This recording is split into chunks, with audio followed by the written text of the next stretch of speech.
You're watching Drakewing Gaming. Enjoy the video.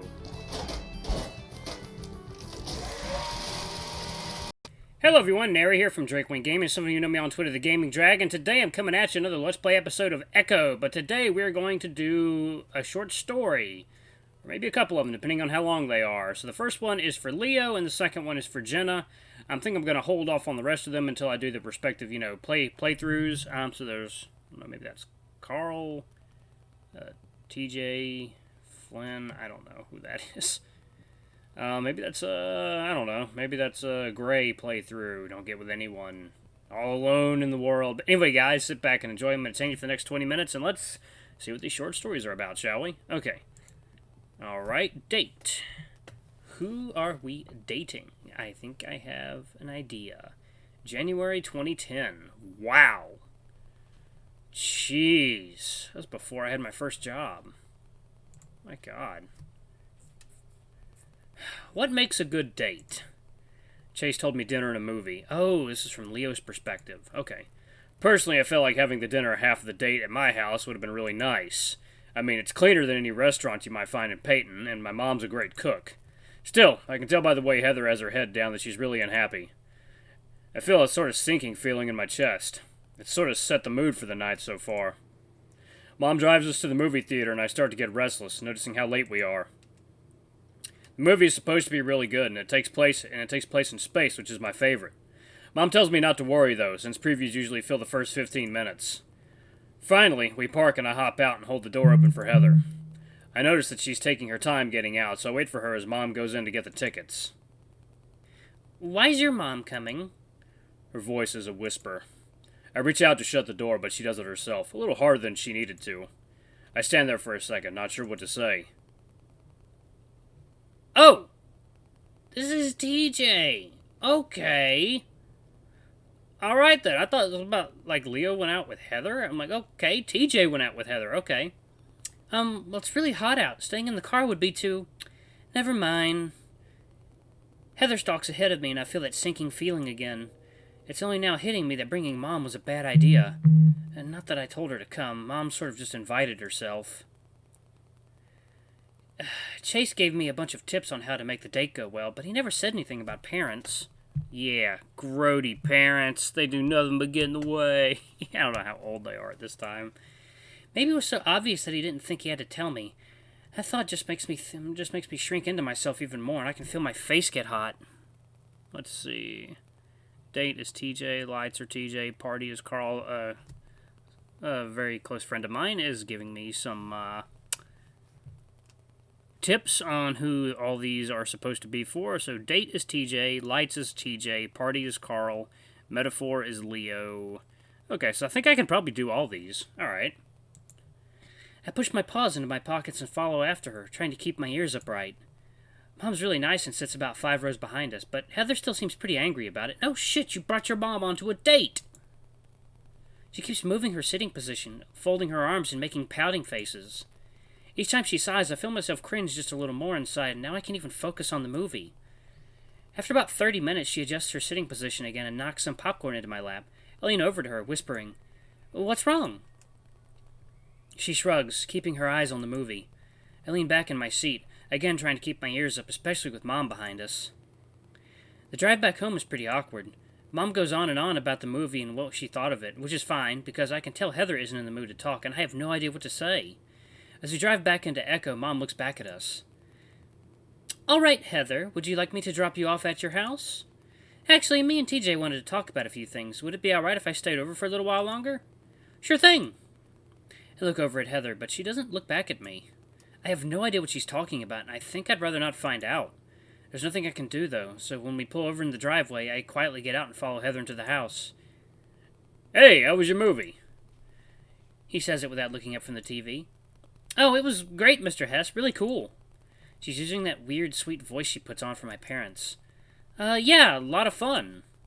I follow after her. Good, good. He doesn't even try to sound interested as he keeps watching the hockey game. Heather's already sitting on my bed when I walk through the doorway. She's got her legs crossed, paws resting back behind her on the bed. TJ's room is fucking cool, man. That is cool. Let's see if there's anything I can spot here. Is that a Russian nesting doll? What do we got? What do we got? Anyone can tell me what we got here? I see a few things that look similar. Looks kind of like Starro. Oh, God. Ah! A house phone! Oh, my God. TJ, you're so old-fashioned. Oh, this is probably back in the olden days for them. Save that on page 1. Okay. TJ's path. Okay. I stand there awkwardly, trying to figure out what to do as she just sits there and doesn't say anything. Do you want to listen to some music? I turn to my dresser, grabbing my small stack of CDs and shuffling through them. I skip over the Christian rock albums, feeling my ears burn a little at the thought of her seeing those. I end up picking up a Cherry Loom album my dad gave me a few years ago when he was trying to get me into classic rock. Heather still hasn't said anything, and I feel myself sweating a bit as I put the CD in and turn it down low. Finally, I turn around, seeing that Heather hasn't moved from her spot on the bed. She's just been watching me the whole time. I twitch an ear and scratch behind my head, laughing to cover my nervousness. What's up? She gestures with her hands towards the doorway. Shut the door. Okay. I know my mom would probably get mad, but I do it anyway, trying to close it as softly as possible so my parents don't hear it. That's when I hear the bed squeak behind me. I turn around and Heather is right in front of me. Uh-oh. Uh-oh, this is not Christian. You two aren't married. Where's that ring, Missy? Oh! I jump back and bump against the door. Heather giggles and moves closer, and I can feel her breath on my face. She reaches out and rests her paws on my waist, and slides them up, pushing up my shirt, her paws on my bare fur now. Oh, wow, okay, I have no idea what to say or what to do. Heather just giggles at me again, pressing her fingers through my fur to my skin, and I can feel her paw pads against me. I look down and see that she has my shirt pushed up above my belly button, and she's starting to rub at the white fur that's been exposed. No one's ever touched me like this before, and I know I'm supposed to like it, but I don't. TJ, into the dudes, are ya? Oh, I think we all knew that. It's almost like I've jumped into ice-cold water and now I can't breathe. I open my mouth and I think I'm about to ask her to hold on, but that's when she kisses me. It's awkward and her bottom lip presses up against my teeth while she pushes me back, banging my head against the door. I can taste the butter from the popcorn still on her lips. She huffs into my mouth excitedly as she pulls me away from the door, then pushes me down on the bed. Wait, Heather! My voice is quiet as she pushes me all the way down, so I'm flat against the bed, my legs dangling off the side.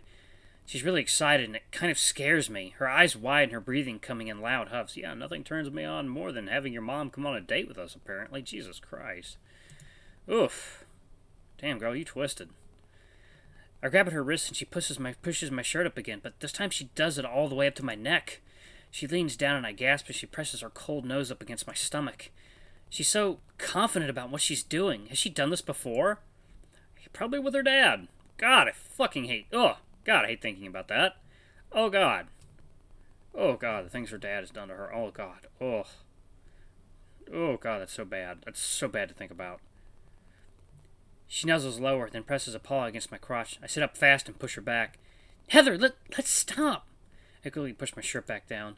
Heather stares at me, then awkwardly stands back up, folding her arms. You weren't enjoying it? I keep pretending to adjust myself, having no clue about what I should say.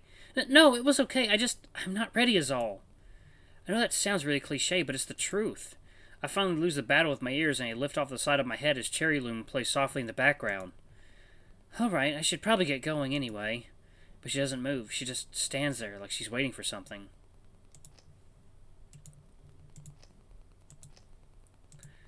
I'm still too stunned to really know what to say. Do you need a ride home? It's the best I can manage. She sighs again before turning to the door. No, it's alright. It's only a few minutes away. See you on Monday.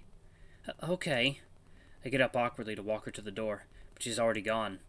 I sit there on the bed for a while, hearing the rumble of my dad's voice for a bit before I hear the front door open and close. Then I hear some footsteps up the stairs, and my mom sticks her head around the doorframe.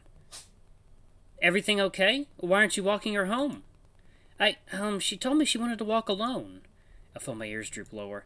Oh, all right. Mom's about to leave, but then she pokes her head back around the doorframe. Well, your father and I are watching TV. Why don't you come down and join us? That actually sounds nice, and my ears perk up a little. Sure, I'll be there in a minute. Okay. She smiles at me before pulling back from the doorframe. I watch the doorway for another minute, then sigh and lay back against the bed and lay back again. I cover my face with both paws, rubbing my forehead. I'm so bad at this stuff. Why did I even try? That's when my phone buzzes and I take it out to see a text. How's the date? I stare at it for a second, then on a whim, press the call button with my thumb. He picks up after the second ring. Hey, biatch, your date over already? Call him biatch. What the fuck, Chase? Hey, Chase. What's up? I can hear him adjust the phone, and his voice drops to the lisp. God, Chase, you had a fucking lisp. Jesus. I hear Leo's voice in the background, muffled. That TJ? I start to massage the bridge of my nose, closing my eyes against the room's light. Yeah, the date's over. It was okay, I guess. Are you asking me? How are you asking me? How was it? I wait a while, listening to white noise on the other end. I can hear some music in the background. I wonder if they're in Leo's car. Chase, how did you know that you're gay? There's some silence on the other end before I hear a burst of laughter. I flatten my ears, feeling my face blush all over again. I don't say anything, though, and I just wait for him to get it out of his system. What did he say? Leo sounds really close now, like his muzzle is right against Chase's. Here's some more adjusting of the phone going on before Chase finally responds. Sorry, I just didn't expect that. Are you on your computer? Yeah. I get off my bed and walk over to my desk, waking my computer up. Oh, no, Chase. No. Oh, God, poor TJ. Okay, go to the website ThickFur. I type into the URL and press enter. Immediately, a buff fox with no clothes on pops up. He's got his paws on his privates, and he's sort of pushing them up. There are a bunch of other pictures, too, but I don't have time to process them as I jump and close the browser. I dart my eyes behind me, half expecting to see Mom and Dad staring around the corner, their eyes wide in horror. Chase! So, are you hard? What? No! Then you probably aren't gay, TJ. You like looking at boobs, don't you? I pause. Well... Wait a minute. Don't you? Well, not really, I guess. This isn't you being all Christian, is it? No, I'm fine with this stuff. I just haven't really given it much thought, I guess. I guess you could be asexual. Ah, Leo, stop it! I can hear the phone getting bumped around again, and I think I know what's going on. What are you guys talking about? His voice is playfully accusatory, and I can hear some more shuffling with the phone as, I assume, Chase tries to move it away from the wolf. All right, TJ, I'd better get going. I'll talk to you more about this on Monday, okay? Okay. Later, Tej. Leo's voice is muffled, like he has something in his muzzle. And listen, TJ, he sounds strained. Heather is, well, she's not that. It's just not a big deal, all right? I'm gonna go. Talk to you later. See ya. I hear Chase start to snap something at Leo before he hangs up.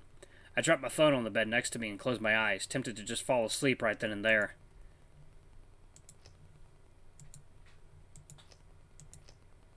I feel better, though. Chase always had a way of making things seem alright. He offered doing a double date with us, but Heather didn't want to, so it didn't happen.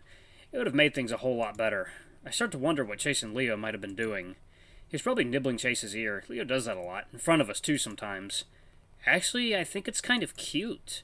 My paw drifts down to my crotch, and for the first time in the past few hours, I feel something hard.